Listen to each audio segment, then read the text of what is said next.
En el nombre del Padre, del Hijo y del Espíritu Santo. La gracia de nuestro Señor Jesucristo, el amor del Padre, la comunión del Espíritu Santo y el amor de nuestra Santísima Madre Dolorosa esté con todos ustedes, donde quiera que están. Quizá hubo alguna confusión, porque cuando me preguntaron a mí yo había dicho que a las 6:30, pero no importa. Cuando me vean a las 6, a mí no importa que me vean, pues saben que queda otra media hora. Bueno, pues esta es una tradición muy interesante de muchos siglos. Lo curioso es que cuando yo estaba hablando el otro día con mi sobrina, le digo, voy a hablar sobre el pésame de la Virgen. Y ella me dice, el pésame de la Virgen. ¿Y qué es el pésame de la Virgen? Y dije, bueno, pues ya sabes, cuando la Virgen se quedó sola. Y dice ella, Nuestra Señora de la Soledad. Digo, exactamente eso. Es lo mismo, Nuestra Señora de la Soledad. De esto vamos a hablar. He preparado algunas ideas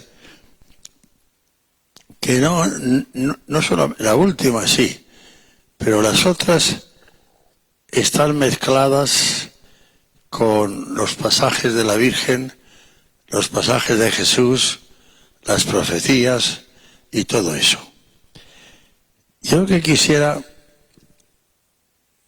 que nos decía San Ignacio, el gran padre espiritual. Hubo dos padres espirituales muy fuertes en la Iglesia Católica. San Benito y después San Ignacio. San Ignacio, el gran autor de los ejercicios espirituales y experto en la oración, un hombre que no podemos perder la esperanza para ser santos como él, porque era un hombre que era un capitán del ejército español y quedó herido en la batalla de Pamplona. Todo el mundo sabe lo que es Pamplona, ¿no? Donde saltan esos toros el día de San Fermín. ¿Y saben por qué lo hacen? Porque San Fermín era el obispo de Pamplona y murió mártir. ¿Y cómo lo mataron? Atándolo a las astas de un toro y arrastrándolo por las calles.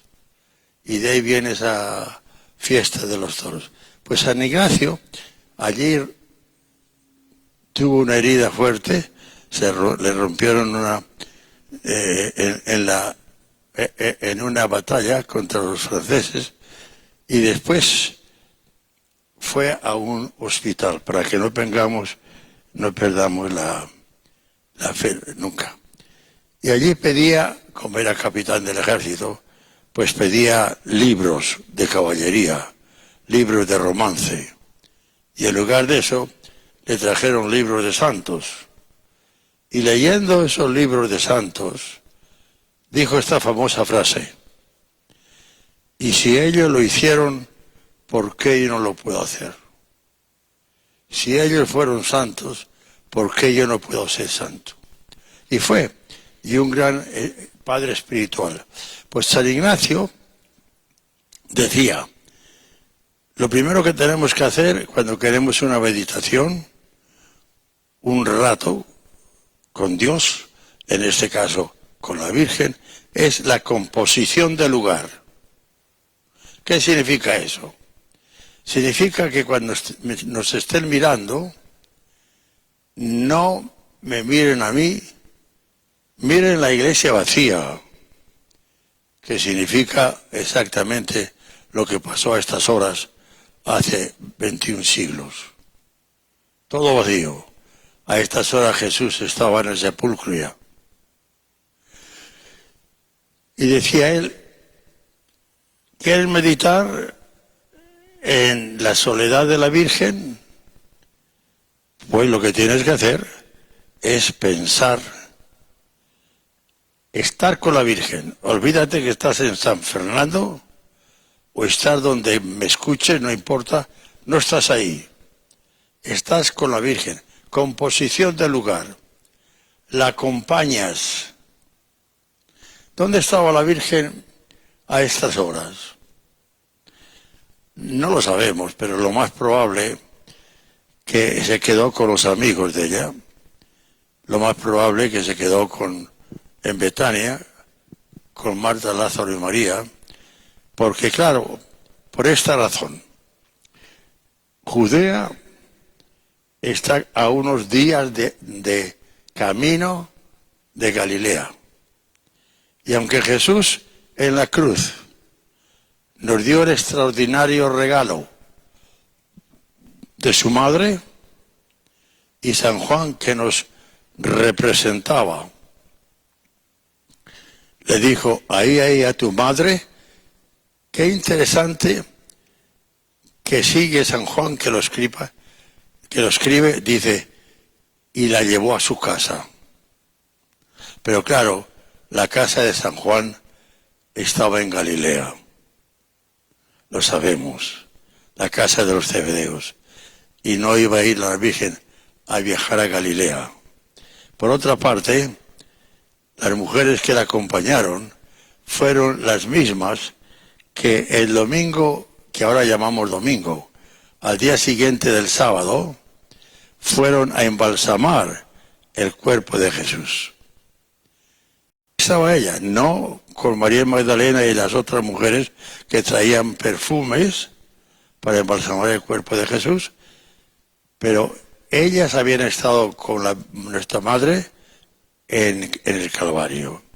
Por consiguiente, lo más probable es que la Virgen se quedó con sus amigos íntimos de ella y de su hijo, en Betania, que estaba a una sola hora, estaba a 1 kilómetro de Jerusalén.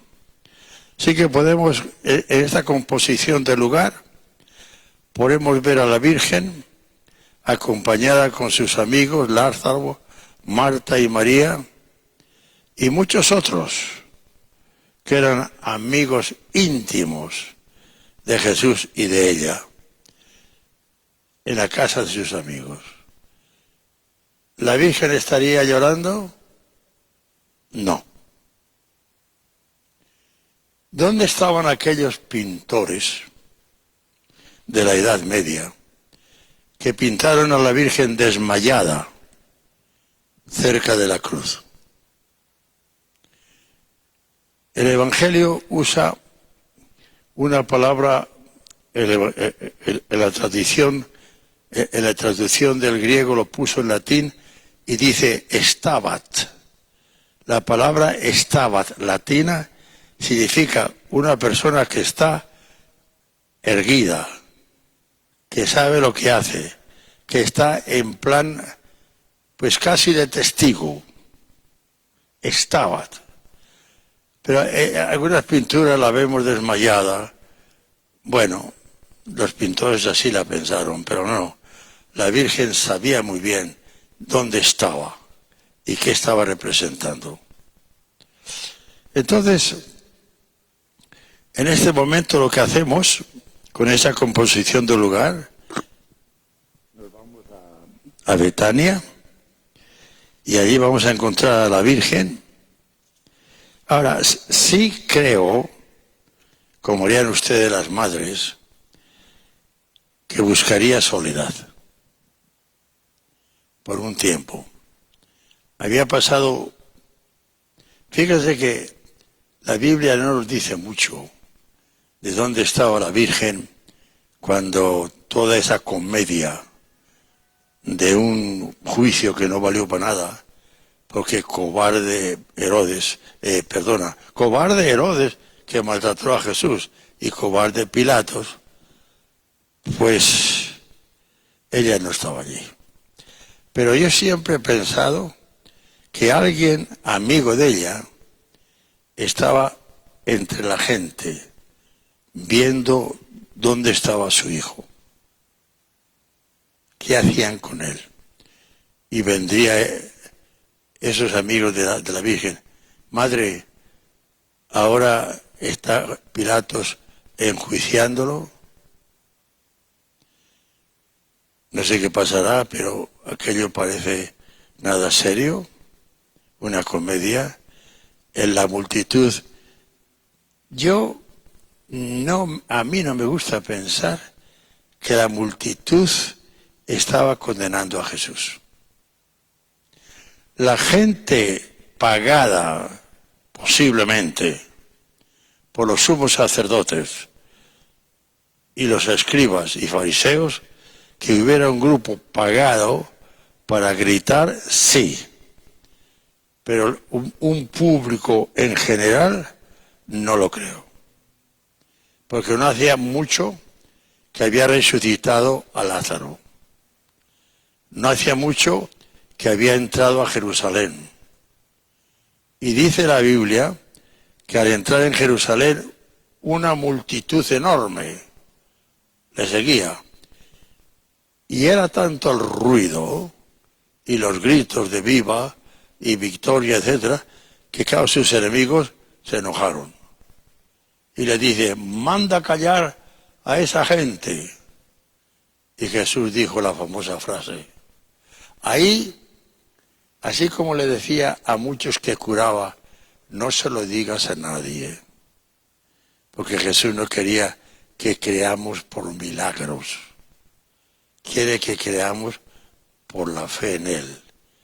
Y Él no quería que fueran pregonando sus milagros para que le siguieran. Y Él lo dijo en una ocasión: ustedes han venido aquí porque les di de comer. ¿Se acuerdan? No le gustaba eso a Jesús. Pero aquel día era otra cosa. Manda callar a estos. Y Jesús dijo la famosa frase: si callan estos, les voy a decir a las piedras que griten. Y Jesús se dio cuenta de su papel en aquel momento. La Virgen estaría allí, cómo no, viendo esto.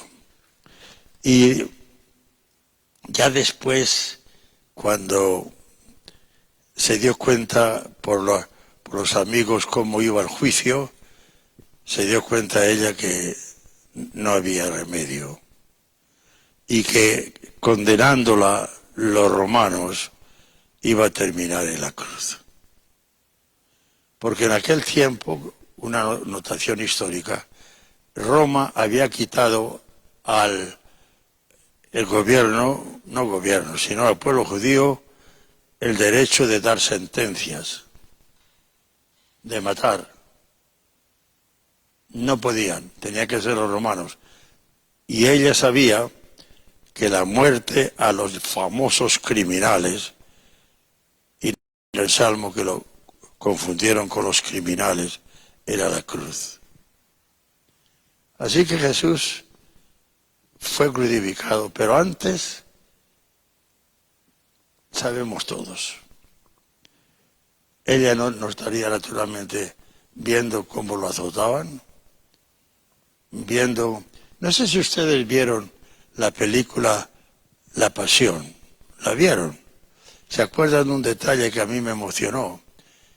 Que la Virgen había entrado al patio donde lo estaban azotando y toda su sangre estaba por el suelo, la sangre de Jesús, que era sangre propia de la Virgen. Y la esposa de Pilatos, que le había dicho a Pilatos: no te metas con este hombre, porque es un justo. Estaba asomada a una ventana, acuérdense de esta escena, la sangre de Jesús por el patio, y ella le tiró una sábana a la Virgen. ¿Se acuerdan de eso? Le tiró una sábana a la Virgen y la Virgen limpió toda la sangre de su hijo. No creo que pasara eso. Pero es hermoso el gesto, ¿no? Entonces ahora todo lo demás ya lo sabemos. La cruz a cuestas por la vía dolorosa, el Vía Crucis nos habla de un encuentro con la Virgen. Es normal que lo siguió desde entonces hasta la cruz, seguro. Y vino el horrible tormento de la cruz, el gotear de la sangre, todas las demás horribles cosas que hicieron, que hacían con los crucificados. Y bueno, el resto ya lo sabemos. Jesús murió temprano porque lo habían azotado. Estaba leyendo yo un libro muy interesante que es como si fuera una cronometría de qué pasó con Jesús, minuto por minuto, desde que cayó en el huerto. Y lo dice como un cronómetro. A tal hora estaría acá. Media hora estaría allá. En 20 minutos estaría al otro lado. Vino el Calvario. Y en el Calvario todo el mundo sabe lo que pasó. Quiero decir algo aquí, porque a mí me gustó cuando lo leí de los romanos crucificaban a la gente desnuda, pero sí tenían cierto respeto a las costumbres de los pueblos donde ellos crucificaban. Y Jesús, ese lienzo que vemos alrededor de la cintura, se lo pusieron. Los romanos en eso eran cuidadosos. En Roma no. En Roma tenían los famosos gimnasios, donde aquello era una orgía, públicos, de gente desnuda completamente, bañándose y en sus gimnasios. Pero sí tenían respeto a las costumbres de los pueblos donde estaban. Y conocían a los judíos. Entonces a Jesús le quitaron la túnica. Interesante. Lo más probable es una túnica que había construido su madre. Tejido, no construido. Tejido su madre. Porque lo interesante, ¿se acuerdan? Es que repartieron, los soldados tenían derecho a quitar todo a los condenados a muerte, pero cuando llegaron a la túnica de Jesús, no la dividieron porque era de una pieza. Lo que se lo había hecho ella. Una túnica que se la había hecho su madre. En la cruz, Jesús no duró mucho.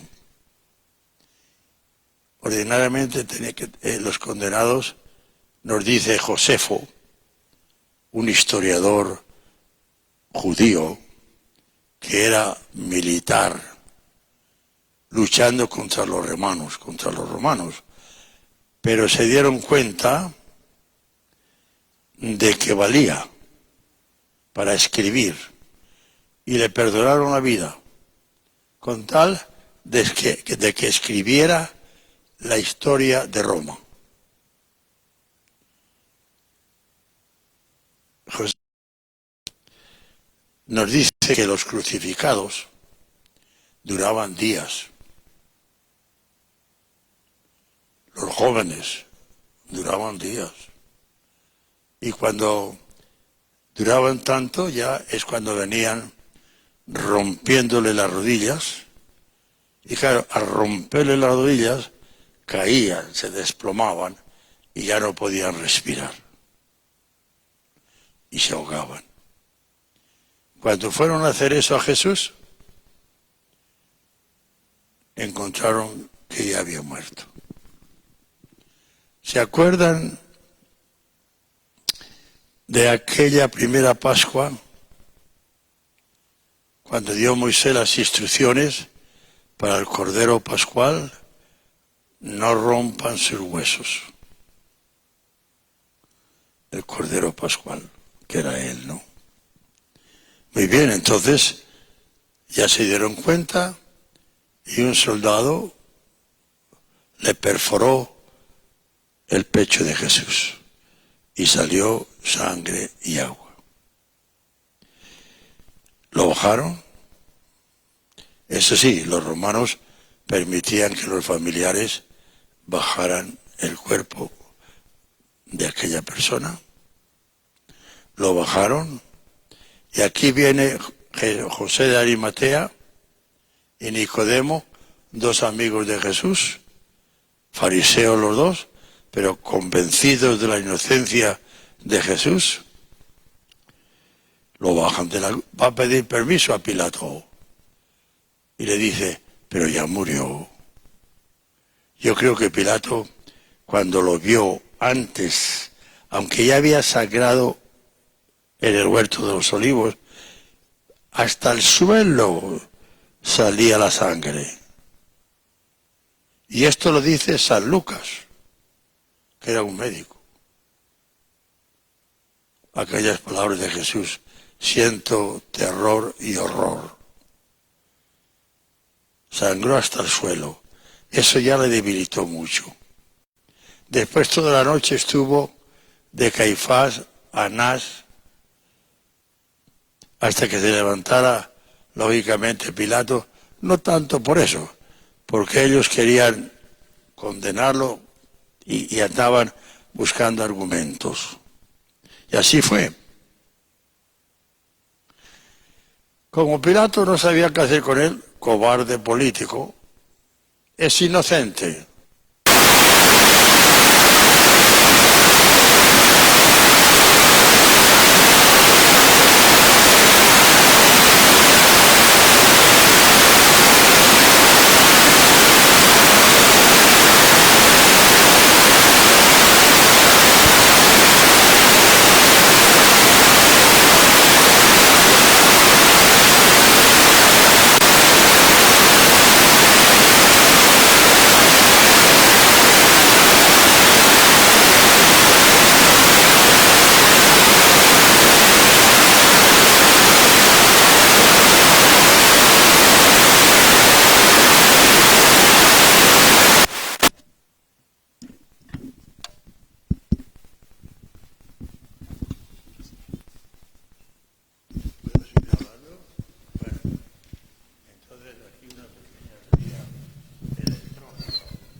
Entonces, estábamos hablando de la situación física de Jesús. Cuando había primero sudado sangre, después los azotes, ya estaba muy débil. Pero Jesús era fuerte. Jesús tenía 33 años. Y si nos hacemos cuenta, si nos hacemos caso, ¿y por qué no hacer caso? De los evangelios, el día que fue a comer a la casa de los amigos de Betania, nos dice que salió de Jericó. Ahora vean dónde está Jericó y vean dónde está Betania. Son casi 30 y tantos kilómetros. Y lo recorrió. Así que Jesús era fuerte. Sin embargo, al azotarlo, pues perdió mucha energía.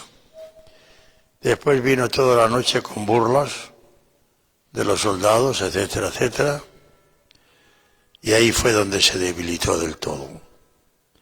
Y encima después la cruz. Murió por eso. Quiero decirles que murió mucho antes de lo que esperaban. ¿Qué pasó entonces? Todo el mundo lo sabe. Lo bajaron de la cruz y lógicamente lo pusieron en los brazos de su madre. Tengo aquí, todo esto se lo dije porque conocemos la pasión del Señor, las circunstancias históricas, pero conviene en un momento como este recordarlas.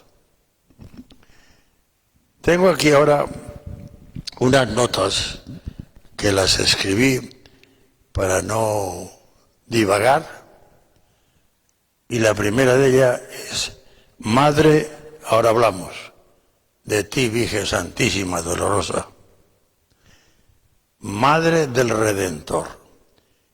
La composición del lugar que nos manda San Ignacio, no se olviden, no están en sus casas, no estamos en San Fernando, estamos con la Virgen en Betania. Madre del Redentor. Lejos quedan las palabras del ángel, de la Anunciación, lejos el himno con que María proclama la revolución del reino de Dios, en el que triunfan los que fracasan en la tierra. Lejos el temblor de Belén, las horas de purificación en el templo y la historia del pequeño perdido entre los doctores. Ahora empieza el gran camino de su Hijo, un camino que conduce a la muerte y a la resurrección. Un doble vía crucis, con muchas estaciones. Un poeta ha escrito que María no sabía muy bien si las estaciones del vía crucis eran 30 o 40. Lo que sí sabía es que ella las iba a recorrer todas. Efectivamente, María es la que nada regateó, la que estuvo en todos los lugares en que era necesaria, la que en vida no conoció ni triunfos ni milagros, pero la que estuvo en todos los rincones por donde tenía que colaborar con el Hijo de sus entrañas. Hay un libro muy poco conocido de un escritor español del siglo XVI que se titula Passio Duodorum, en latín, que significa la pasión de los dos. La pasión de María y de Jesús. Y en él se cuenta cómo cada una de las heridas, cada uno de los golpes recibidos por Jesús durante su pasión cayó o cayeron en el alma de María. Cómo los dos estuvieron en la cruz. Cómo los dos murieron realmente. Él en el cuerpo y ella en su alma. Y ese fue realmente el mayor de los méritos, el haber sido primero en su vida, después en su muerte, un calco, ahora le diríamos el blueprint, ¿no? Un calco de la vida y la muerte de su Hijo, una repetición en pequeño. Ella no era Dios, no podía ser redentora, pero sí corredentora. Algunos hermanos protestantes nos acusan de esto, y es que no entienden la teología católica. La Virgen fue redimida por Jesús, igual que ustedes y yo. La redención viene solamente de Jesús. Pero al ser ella la madre del Redentor, se convierte ella misma en redentora. La sangre que cayó en la cruz era su sangre, y exclusivamente su sangre. ese hijo que era hombre y Dios, nació en sus entrañas como nosotros nacimos en las entrañas de nuestra madre. Eso significa corredentora. No que ella redimiera, sino que ayudó, porque Dios así lo quiso, a que fuera la pareja, ella prestando su cuerpo, donando su cuerpo, y él regalando su cuerpo en la cruz. Y ese fue realmente el mayor de los méritos de haber sido primero en su vida y después en su muerte, de la vida y muerte de su hijo, una repetición en pequeño. Ella no era Dios, no podía ser redentora, pero sí corredentora. No podía ser merecedora de todas las gracias para nosotros, pero sí colaboradora de su distribución, porque así lo quiso su hijo. Pienso que la verdadera devoción de los cristianos a María debería parecerse a la devoción que ella tuvo hacia Jesús. Y así como ella no se limitó a admirarle, ni siquiera a quererle,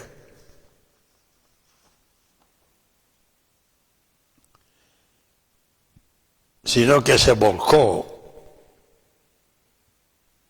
en parecerse a él, así la devoción de los cristianos a María tendría que ser un calco de la vida de la Virgen, como la suya fue de la de Jesús.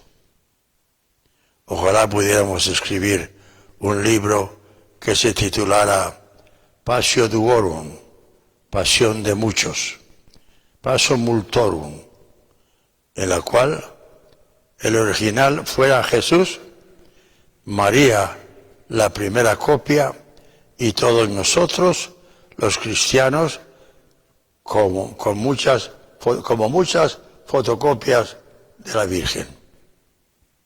Desgraciadamente no es así. Qué poquito nos parecemos a ella. Tampoco quiero ser yo el pesimista el Viernes Santo.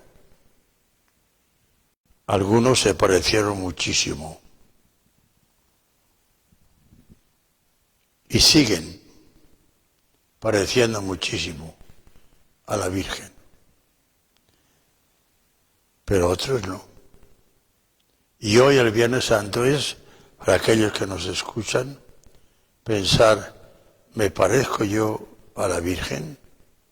Como ella se pareció a Jesús. Yo vi en mi madre, que en paz descanse, que me rodeó cuando era niño, yo vi muchos rasgos, ahora que soy mayor y puedo razonar un poco eso, rasgos que ellas y su madre de ustedes igual los copiaron de la Virgen. En la primera parte podemos hablar que ella fue madre del Salvador. Y en la segunda parte, madre del Redentor. Hubiera sido mucho más hermoso y glorificante caminar junto a Jesús. ¿No han pensado eso? Disfrutar de sus predicaciones, presenciar sus milagros, estar a su lado por si la necesitaba. Pero María no había venido a disfrutar de Jesús y prefirió seguirle de lejos por las noticias y rumores que le llegaban. acercándose a él en pocas y difíciles circunstancias, como esta del Calvario. Y la mujer que se mantuvo en la lejanía durante la vida pública volverá al primer plano a la hora de la pasión, cuando más lo necesitaba su madre. Era ahora cuando podía haberse reservado. ¿Qué ganaba con sufrir a su lado, al lado de su hijo? ¿No multiplicaba con ello los dolores de su hijo y al mismo tiempo los propios? Pero aquel era su puesto.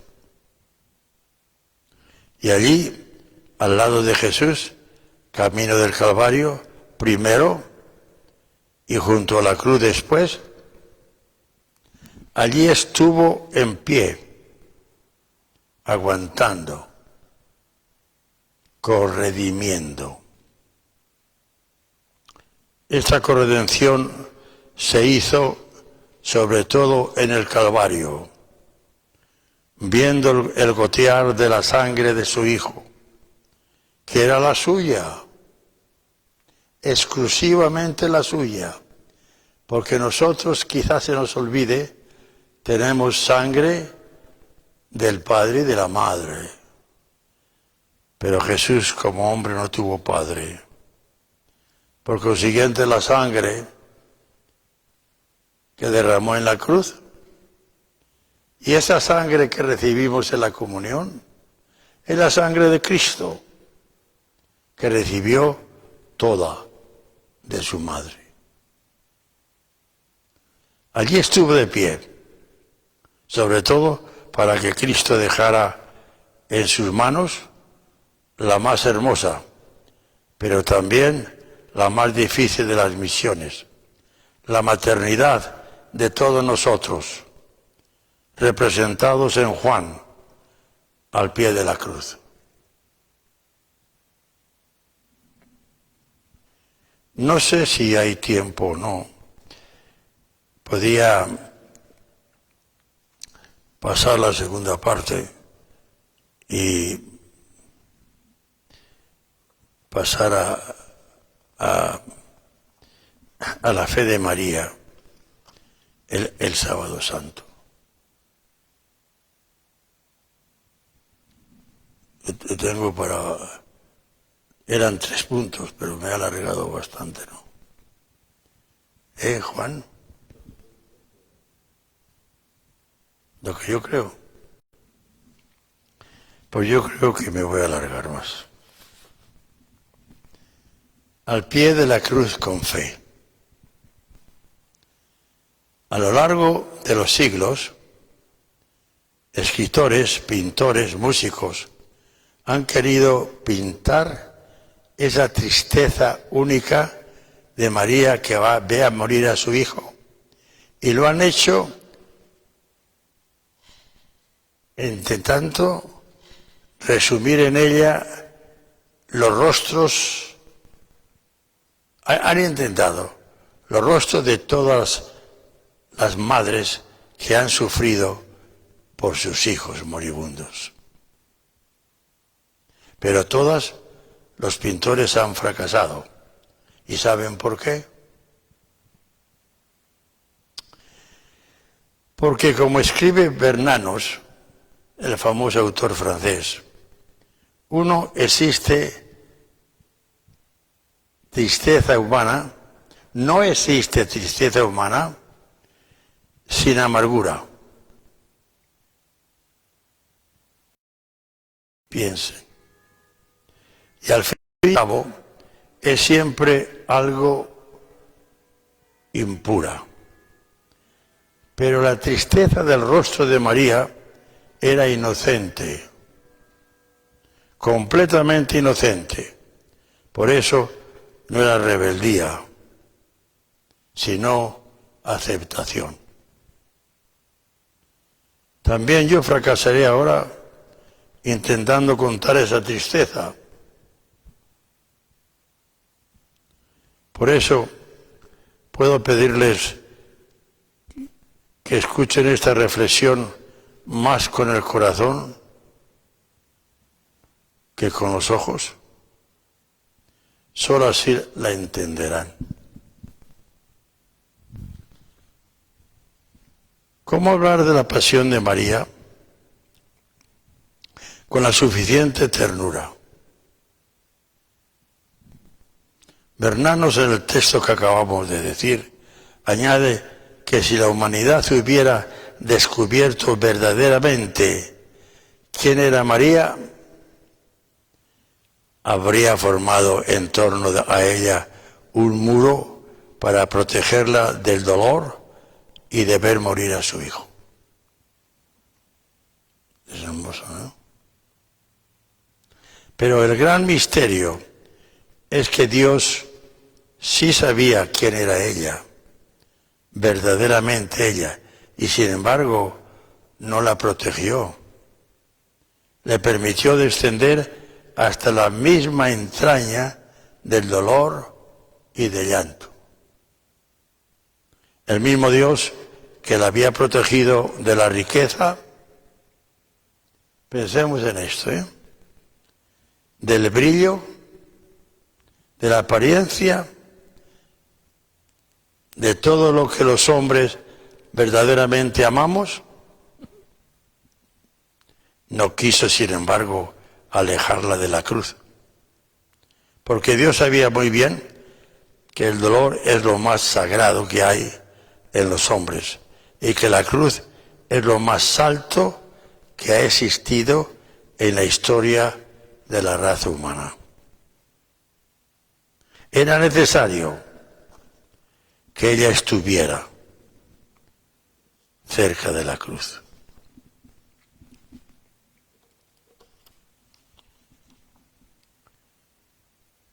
Y es que María fue grande en Nazaret, grande en Belén, pero donde realizó su plena maternidad fue en el doloroso parto del Calvario. A ese parto sangriento intentaremos acercarnos de puntillas y con respeto, como hay que acercarse siempre a todo dolor humano, de puntillas y con respeto, tratando de adivinar lo que ella sintió, pero sin detenernos en él, porque todo el Viernes Santo de María olía ya a la resurrección desde la fe. La fe, esta es la gran clave de la vida de María, porque todo le fue dado, pero todo lo vivió en la penumbra de la fe, dejándose llevar de la mano de Dios hacia lo desconocido, sin acabar nunca de entenderlo, hasta que después de la resurrección del Señor. ¿No nos pasa a nosotros algo por el estilo? Dejarnos de llevar de la mano del Señor. A veces nos imaginamos que toda su vida estuvo rodeada de ángeles que le iban explicando el sentido de lo que ocurría, pero no fue así. El ángel de Nazaret no regresó hasta la hora de la Asunción. Después Dios la dejó vivir en la oscuridad de la fe, lo mismo que a ti y a mí. Y eso es lo que la vuelve inimitable. María no fue una diosa que conociera el pasado y el futuro. Entró en la obra de Dios con los ojos cerrados y el corazón abierto. Fue lo más alto de la humanidad, pero fue uno de nosotros. Por eso podemos acercarnos a ella sabiendo que nos entenderá, porque su corazón latía como el nuestro. Y ahora terminamos ya, y dirá mucha gente, pues ya es hora de que termines.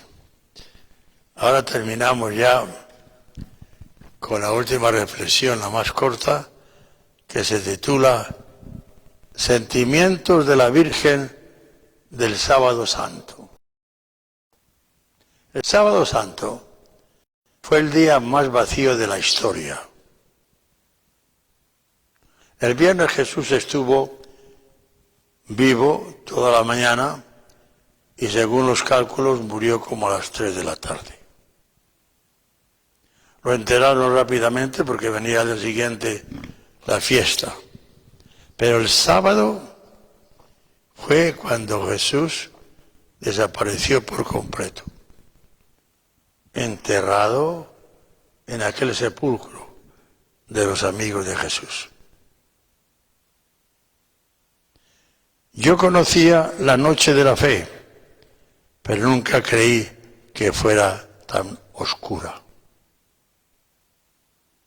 Ni una sola, habla la Virgen, ni una sola ventana con luz. Solo creer, esperar, cerrar los ojos, entrar en la cuesta arriba. Sí, ayer cuando la losa cayó detrás del cuerpo de mi hijo, nada de ángeles, nada de voces del cielo, nada de intervención del Padre. Solo la noche y el sonar de los latigazos en los oídos y las carcajadas y las blasfemias y las risas, el golpe final de la piedra cerrándose. Qué lejos ahora lo de Belén y aún las pequeñas angustias de Nazaret cuando él se alejaba. Entonces, ¿es esto ser una madre?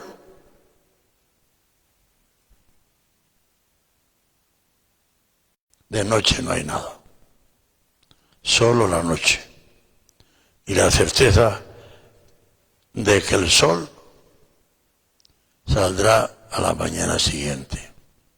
¿Pero por qué se ha de salvar siempre con sangre?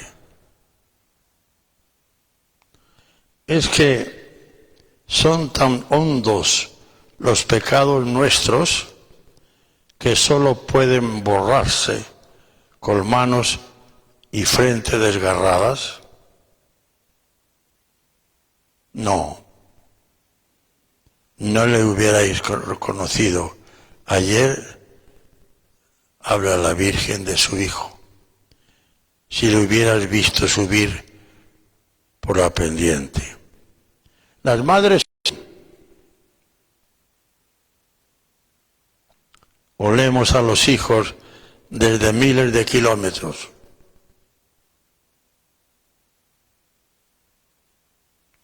Porque no es verdad que salga nunca de nosotras. Están fuera, caminan, lloran, triunfan, viven, pero no es verdad, siguen estando dentro de nosotras las madres.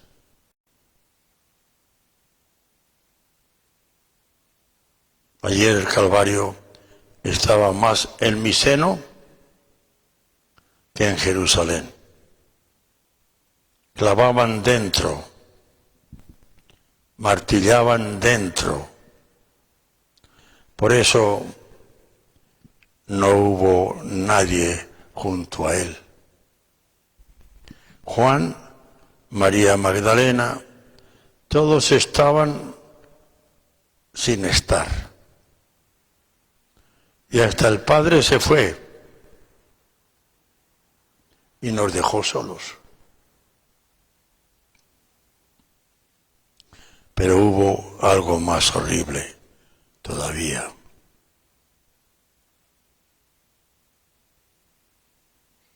Algo que no he logrado entender,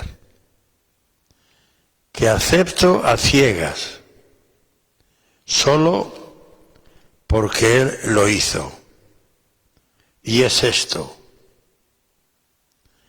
¿por qué no me miró? ¿Por qué en los últimos minutos no se volvió hacia mí? Estábamos unidos, sí, pero los dos entramos solitarios en la muerte. Creédmelo, esperé hasta el último minuto su mirada y no me la dio. Vi doblarse la cabeza y supe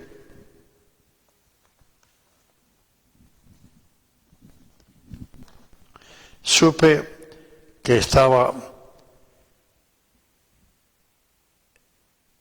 en quien estaba allí, en quien lo habían abandonado. El Padre y los hombres. Entonces, y no cuando los martillazos, cuando yo di la vida.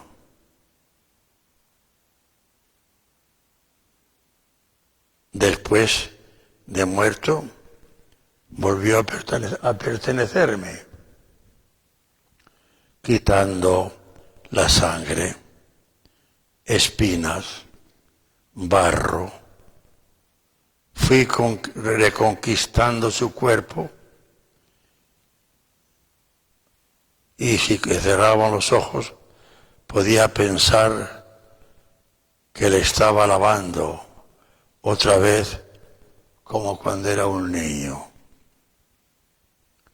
Le hablé como entre sueños y parecía que me entendiera. Ahora ha vuelto la calma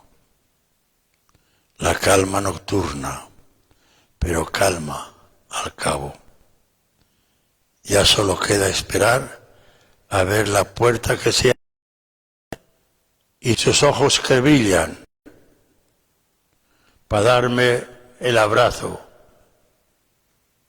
de resucitado. Me gustaría que viniera con las heridas. Sería un buen recuerdo de este segundo parto en que le he dado otra vez la luz, mucho más que en el primero. Mucho más doloroso, pero mucho más fecundo, porque hará del parto a